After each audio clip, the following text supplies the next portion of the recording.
1689चं ते साल. सह्याद्री सुद्धा थरथरला होता. आकाश काळवंडलेलं.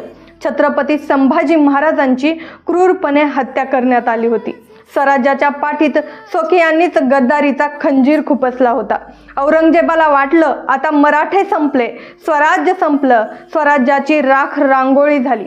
पण त्याला हे ठाऊक नव्हतं, याच राखेतून एक ज्वाला उभी राहिली होती. ती होती जिजाऊंच्या संस्कारात वाढलेली शंभूराजेंची सावली, सखी राज्ञी जयती महाराणी येसूबाई.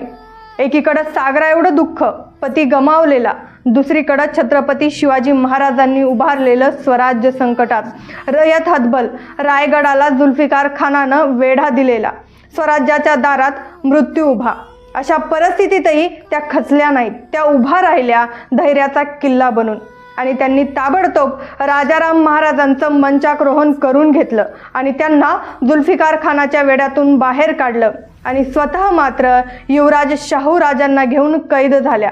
29 वर्ष त्या मोगलांच्या कैदेत राहिल्या. पण शत्रूच्या दरबारात सुद्धा स्वराज्याचा विचार सोडला नाही, ना स्वाभिमान झुकू दिला. त्या औरंगजेबाला सांगत राहिल्या, औरंगजेब, तू आमच्या शंभूराजांचा देह संपवला असशील, पण त्यांचे विचार, पराक्रम, शौर्य, धाडस अजूनही या सह्याद्रीच्या कडे कपारींमध्ये जिवंत आहे. तुला वाटत असेल स्वराज्य संपलं, पण आम्ही अजून जिवंत आहोत.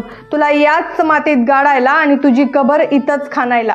आणि शेवटी इतिहासानं सुद्धा पाहिलं, औरंगजेब याच मातीत गाडला गेला आणि स्वराज्य ताठ मानेनं उभं राहिलं. कारण स्वराज्य हे फक्त तलवारीच्या धाकावर नाही, तर त्याग आणि बलिदानातून उभं राहिलं होतं. आणि याच त्यागाचं मूर्तिमंत उदाहरण होत्या मृत्यूलाही नतमस्तक करायला लावणाऱ्या महापराक्रमी छत्रपती संभाजी महाराजांच्या पत्नी महाराणी येसूबाई. अशा या धुरंधर रणरागिणीला माझा मानाचा मुजरा.